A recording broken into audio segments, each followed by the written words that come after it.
Welcome to my channel. I'm Wiryawan and today we're going to talk about 5 best micro four thirds lenses for travel.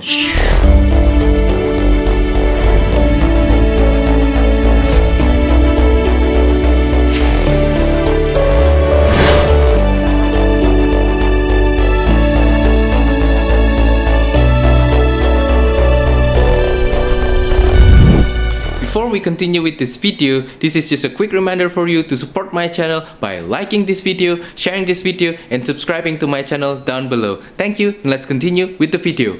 Alright, so you want to travel and you have micro four thirds camera and you are confused about which lens that you need to bring for your travel. You cannot bring everything because they're too heavy and it will definitely hit the airline carry-on allowance.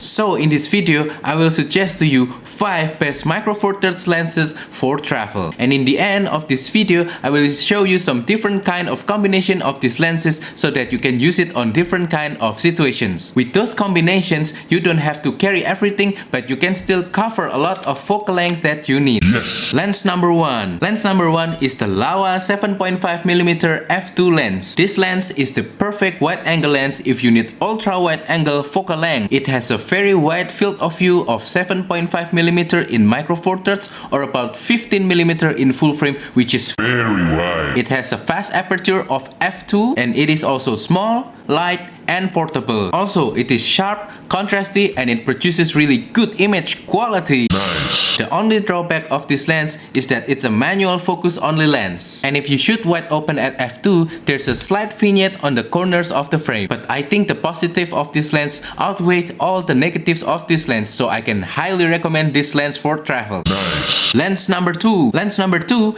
is the Panasonic Leica 15mm f1.7. This is my personal favorite lens for general photography and travel photography. This lens is a prime lens, which means that you cannot zoom this lens, but this lens has a very similar focal length to the main camera of your smartphone, which means you are already familiar on how to use it. Yes. The lens is small, light, and portable. It has a relatively fast aperture of f1.7 and it is sharp and produces really great image quality. So what's not to like from this lens?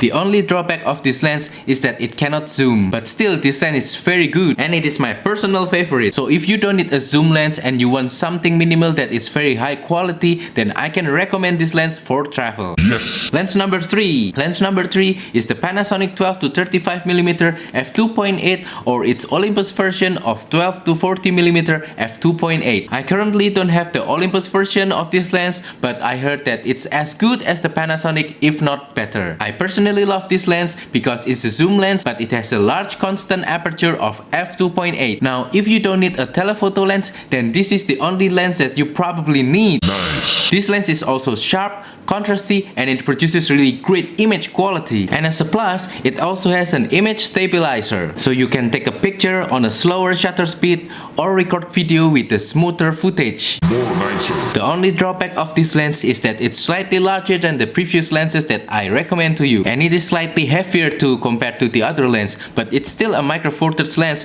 which means it's still smaller than most other camera formats lenses.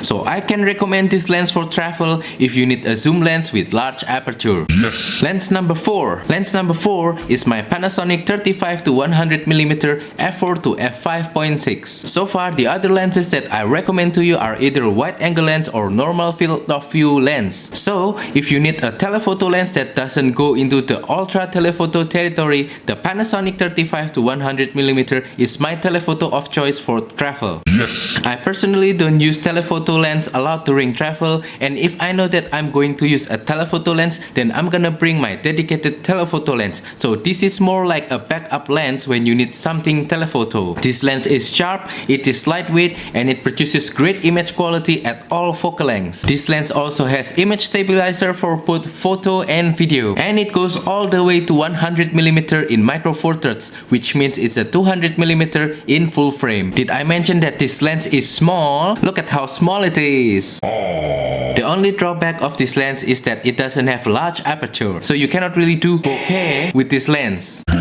This lens is only for a backup telephoto lens when you need one. So if you're looking for a small, lightweight telephoto lens for backup during travel, then I recommend this lens. Number 5. Last but not least, I recommend Panasonic 14 to 140mm or the similar Olympus lens 14 to 150mm. This lens goes from 14mm all the way to 140mm, which is from normal wide angle to all the way telephoto. So if you need a lens that can cover all the focal lengths from normal wide to telephoto with just a single lens, then this is the lens for you. As a super zoom lens, this lens is pretty sharp, it's contrasty, and it produces great image quality. This lens has an image stabilizer, which means you can take photo at slower shutter speed or you can take better, smoother video footage. But this lens doesn't have a fast aperture. It goes from f3.5 to f5.6. And this lens is larger than the other lenses that I recommend, except for the 12 to 35mm, which is about the same size. So if you need an all-in-one super zoom lens, then I can recommend this lens, especially for travel. So now that I already showed you 5 of these lenses, it's time to pick 2 or 3 lenses that will combine together nicely into a small kit for travel. So which lens that you are going to pick will definitely depends on the kind of shooting that you'll need to do during your travel. For example, if you don't need to shoot landscape, you just want to shoot scenery or street photography or take pictures of food that you eat, then I definitely recommend just bringing this 15mm f1.7 and don't bring anything else. Alternatively, you can bring the 12 to 35mm f2.8 if you want some flexibility with the zoom capability of this lens. If you want to shoot an epic wide-angle landscape, then don't forget to bring the Laowa 7.5mm f2 and combine it with the other lens such as the 15mm, the 12 to 35mm, or the 14 to 140mm. If you want to take some pictures of sceneries, some general purpose photography, as well as something far away, for example if you're going to a zoo, then maybe the 14 to 140mm is the best solution for you because of the capability of zooming all the way from 14 to 140. Or if you wanna walk around lighter and you don't mind bringing 2 lenses, then I recommend either the 15mm or the 12-35mm combined with the 35 to 100mm. My personal favorite is bringing these 3 lenses, the Laowa 7.5mm, the Panasonic Leica 15mm, and the Panasonic 35 to 100mm.